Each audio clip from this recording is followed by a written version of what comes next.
Naples, Italy, 2019. In the bustling heart of this ancient city, a young woman named Isabella lived a life much like any other. She was a student, full of dreams and surrounded by friends and family. Her days were filled with lectures, laughter, and the simple joys of youth. But as winter approached, a shadow began to fall over her seemingly perfect world. It started subtly, almost unnoticeably, a persistent feeling of being watched, a chill that had nothing to do with the weather. Her bright smile started to fade, replaced by a constant, low-level anxiety she couldn't explain. Her family, noticing the change, grew concerned. They took her to see doctors, hoping for a simple diagnosis, a prescription, a cure. She was admitted to a local hospital for observation. Psychiatrists conducted extensive evaluations, searching for any sign of a known mental health condition. They spoke of stress, anxiety, perhaps a dissociative disorder, triggered by some unknown trauma. For a while, this seemed like a plausible explanation. Isabella herself wanted to believe it. She cooperated with the doctors, took the prescribed medications, and tried to convince herself that this was all just a product of her mind. But the nights told a different story. Sleep offered no escape. Instead, it became a gateway to horrifying nightmares. Isabella would wake up screaming, her heart pounding, drenched in a cold sweat. She spoke of a dark presence in her room, a figure that tormented her in her dreams, and whose chilling influence lingered long after she was awake. Her family would rush to her side, finding her terrified and disoriented, sometimes with scratches on her arms she couldn't explain. The hospital staff noted these episodes as severe night terrors, a symptom they hoped would subside with treatment. Soon, the terror refused to be confined to the night. It began to bleed into her waking hours. During the day, Isabella would experience sudden, violent shifts in her personality. One moment, she would be her gentle self, and the next, a rage-filled stranger would look out from her eyes. She would lash out, physically and verbally, at the people she loved most.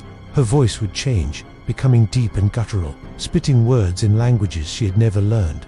These episodes were terrifying for her family and baffling for her medical team. The medications seemed to have no effect. If anything, her condition worsened. The physical manifestations became more extreme. Her body would contort into impossible positions, her joints seeming to bend the wrong way, her back arching unnaturally.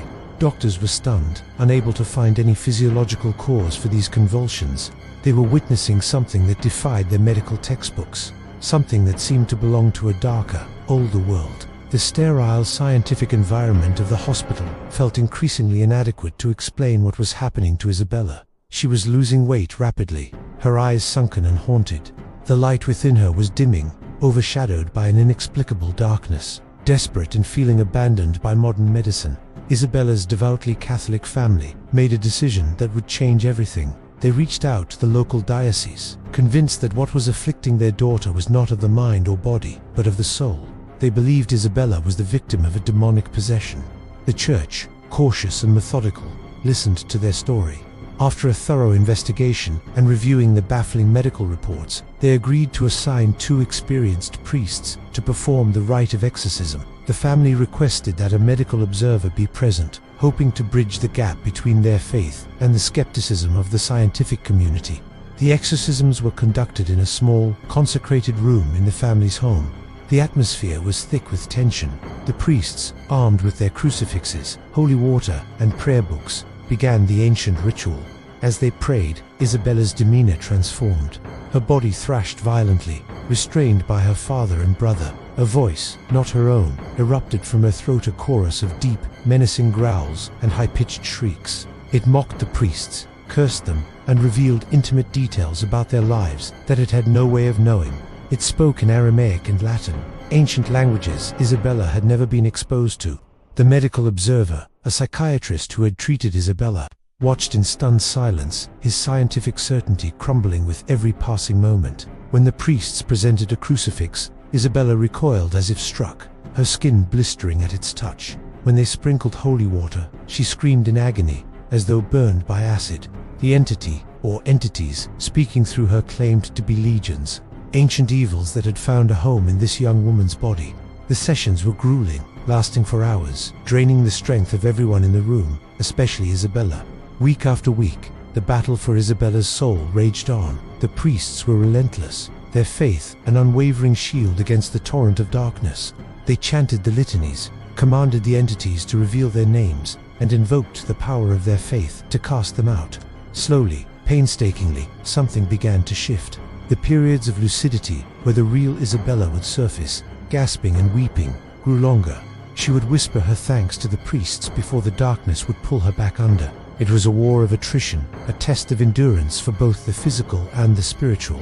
Then, one evening, during a particularly intense session, there was a final, violent convulsion.